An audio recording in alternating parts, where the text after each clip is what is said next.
Thank you, Mr. Chairman, and I want to thank the ranking member as well, Senator Hutchison, for holding the hearing on what I think is a very important issue. And I want to thank our witnesses for testifying today, and especially want to thank Secretary LaHood, who is a former colleague in the House of Representatives. Always nice to have you with us. Any system that includes international and other non-EU airspace must be addressed through the International Civil Aviation Organization, or ICAO, policies of which the U.S. and 190 countries are members. In 2005, the European Union began their emissions trading system, and starting in 2012, the EU began including civil aviation operators departing from or landing in Europe. Under this program, any airline, including non-European airlines, flying into or out of Europe will be required to pay for EU emissions allowances. It will affect not only commercial carriers, but smaller general aviation aircraft operators who will bear an unusually large brunt of the cost and administrative burdens. This change comes at a time when EU allowance prices continue to decline to a little over €6, and the European Union Commission is beginning to consider proposals to drive up the prices. Very simply, the unilateral imposition of such a scheme on the United States and other countries is arbitrary, unfair, and a violation of international law. Plus, it is being done without any guarantees for direct environmental improvements. As a result of this action by the EU, this past December 7th, I introduced the bipartisan European Union Emissions Trading Scheme Prohibition Act, along with Senator McCaskill from Missouri. The bill gives the Secretary of Transportation the authority to take the necessary steps to ensure America's aviation operators are not penalized by any system unilaterally imposed by the European Union. The bill also requires the Secretary of Transportation, the Administrator of the FAA, and other senior U.S. officials to use their authority to conduct international negotiations and take other actions necessary to ensure that U.S. operators are held harmless from the actions of the EU. The House of Representatives passed a similar bill by voice vote last October, and I'm hopeful the Senate will pass my bipartisan bill as well. The U.S. commercial aviation community, including airlines and manufacturers, are all supportive of this bipartisan legislation. In fact, a variety of stakeholders have sent letters opposing the EU ETS, including A4A, the NBAA, the ALPA, who are testifying today, the International Association of Machinists and Aerospace Workers, the U.S. Chamber of Commerce, and IATA. And I would like to ask Mr. Chairman to include these letters into the hearing record. It will be done. Many other countries, including Argentina, Brazil, China, India, Japan, Korea, Mexico, and Russia, have voiced their opposition to the EU scheme. And keep in mind, with near-record oil prices, the EU ETS will add to the already high amount that airlines pay for fuel and passengers pay for their tickets. As was stated earlier, doing nothing is not an option. We need to act now. I would like to see us pass this bipartisan legislation that addresses the EU's unilateral imposition of ETS in order to protect the U.S. aviation industry. And I hope that after the hearing today that our colleagues will agree and that we can move forward with the legislation. Mr. Chairman, thank you. Mr. Secretary, supporters of the EU ETS have argued that it is really no different than arrival and departure taxes that other countries, including the U.S., charge, what they're proposing. The ability of sovereign countries to impose user fees has long been recognized internationally, and in the case of the U.S., we use these fees to fund our aviation system and to ensure that it's the safest in the world. EU ETS, on the other hand, is assessed on our airlines as a condition of operating into or departing from their member states, something explicitly forbidden under international aviation law. I believe that ETS is completely separate from the user fees that countries might apply on passengers, and I'm interested in knowing your opinion on that, whether that's something that with which you agree. The fees that you're talking about are agreed-to fees. This particular tax was never agreed to. It was passed by the EU, as far as I can tell, with little or no discussion with those that were going to have to pay the tax. And these other fees that you're talking about are fees that, you know, where people actually talked to one another about them and talked about what they were going to be used for and then agreed to them. That's the difference. Okay. Well, it seems like a fairly important difference. It's been 6 months since you and Secretary Clinton sent a letter to the EU urging them to cease and desist on ETS, noting if they didn't, the U.S. would be, and I quote, compelled to take appropriate action, end quote. Thus far, we haven't seen any change in policy at the EU, and I guess my question is, what is the current status of negotiations with the EU, and what are the United States government's next steps? Well, look, there's been a lot of discussion about this within the administration, and there's a lot of moving parts when it, this is not just up to Ray LaHood. It's a part of administration policy, and we've had lots of discussions, and they will continue. We've participating in meetings in Delhi and also in Moscow, where a lot of countries came and were represented, and they put together a paper in opposition to this, which has been submitted to the EU. I know these issues have been raised at higher levels between our government and EU and leaders in the EU. So the direct answer to your question is there's a lot of discussion and debate going on, not only within the administration about how to proceed and when to take further action, but also with our friends when discussions are held, when bilaterals are held. Has the United States government drafted a formal Article 84 complaint at ICAO or considered filing something similar with the WTrade or the World Trade Organization against the ETS? Well, WTO doesn't have much authority in this, and we've had lots of discussion within the administration about Article 84. Are you considering other legal or retaliatory actions? Probably the next thing, and where our discussions are really going are discussions of Article 84. Okay. But your conclusion on this is, like most of us, I think, conclude this is a violation of international law. Absolutely. Yeah, an unfair and arbitrary. Absolutely. Okay, good. Mr. Chairman, I'll reserve some of my questions for the next panel. Thank you. Thank you, Mr. Chairman. My understanding is, though, that the general aviation emissions as a percentage of the total are small relative to commercial airline emissions. Is that correct? We're less than 1/2% of the total emissions. We're the smallest part of the civil aviation community. Right. Okay. And so, notwithstanding the number of operations that are conducted by general aviation airlines, and I appreciate the answer that you gave to the chairman's question is important, but relative to the problem that's supposedly being addressed here, it's a very small, relatively speaking. Less than 1/2%. Absolutely. Right. And it would also be more important if, in fact, the EU was following the stated purpose of the EU ETS scheme, which is essentially to use it to reduce emissions. But everything I've heard today suggests that that's not necessarily the case. That those revenues could be used for any purpose by any of the member nations. Thank you, Senator. Can I come in on that? I think in our legislation, there is a tradition that member states decide on the revenues from any form of taxation.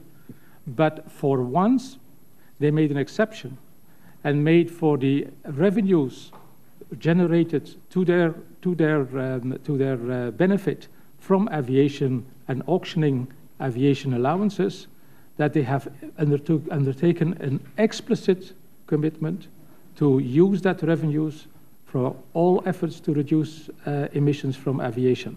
So it is the exception. It was done, and hence the importance of this statement, because it is not done on any other elements of the ETS. It's not done on any other policy areas, but it was done for revenues generated through the auctioning of allowances for aviation.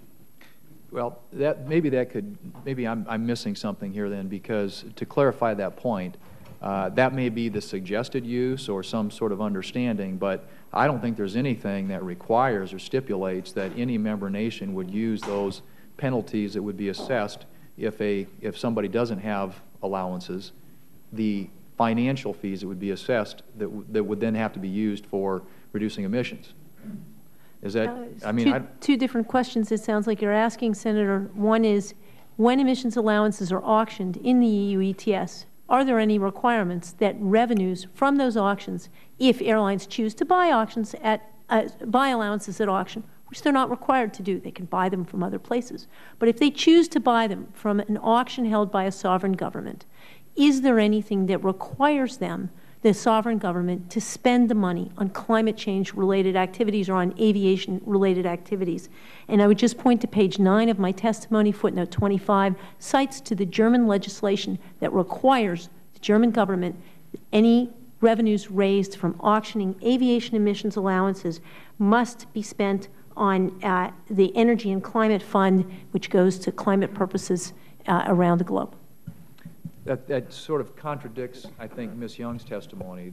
Yeah, yes, it does. It does. It does. If I may add, I think that there's fair distortion here. The legislation, as you know, directly makes it clear that the member states get to choose how they spend the funds, and we expect that to happen. But I'd actually encourage the discussion to get back to the extraterritorial nature of this scheme. Perhaps the use of funds in a different way makes it slightly less bad, but the fact that they're choosing to tax U.S. citizens and U.S. airspace to fund whatever Europe decides to spend the money on in European pet projects, I think is a fundamental flaw with the scheme, and it violates our sovereignty. Right, but so much of the discussion among my colleagues on the panel has been about the need to reduce emissions and focusing on domestic, airlines, to Mr. Boland, and points that were made by Captain Cassidy with regard to things that are happening in this country that actually are designed to reduce emissions. So my point simply was, if in fact it is true that member states can use these revenues for whatever purpose they desire, and there's no requirement that it be used, that then it does become the American people, American travelers, paying a tax to European countries, which, to borrow a phrase, would be taxation without representation. I mean, what we're talking about here is imposing a tax on the American public, and Mr. Delbeek, I mean, you mentioned the fact that this really isn't a tax, but to the American airlines, the carriers, and to the American traveling public, I think it's going to be perceived as a tax. I mean, it's something that's going to be added to. And by the way, I would like to know the answer to this question too, and Ms. Young, if you can perhaps answer it. But what is the amount that we're talking about that would impact passenger ticket prices in this country, either in an aggregate or maybe on a per passenger basis, if you have that sort of analysis that's been done?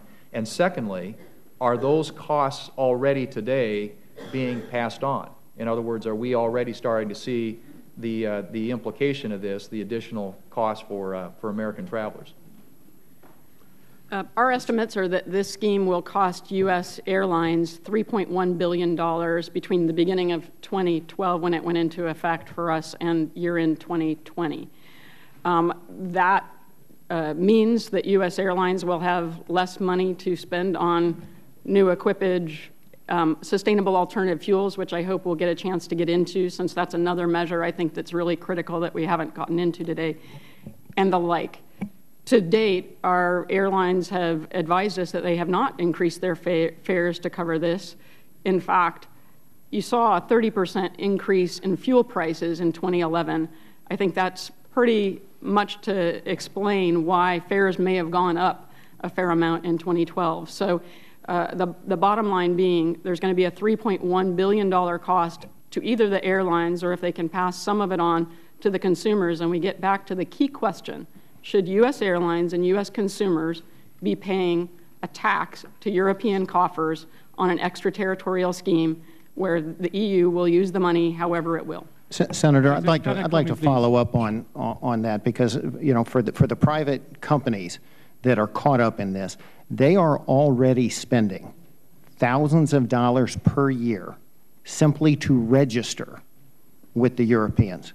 The United Kingdom requires copies of certificate of incorporation, names of principal company shareholders, names of individuals charged with administering company registry accounts, certified copies of passports, driver's license, proof of identity, criminal background checks, bank information, 3 months of statements, personal contact information. All of this stuff is being required from any U.S. company that plans to fly one flight to Europe. So we already have an administrative burden, we already have a cost of compliance, and on every flight we're going to pay thousands of dollars per flight.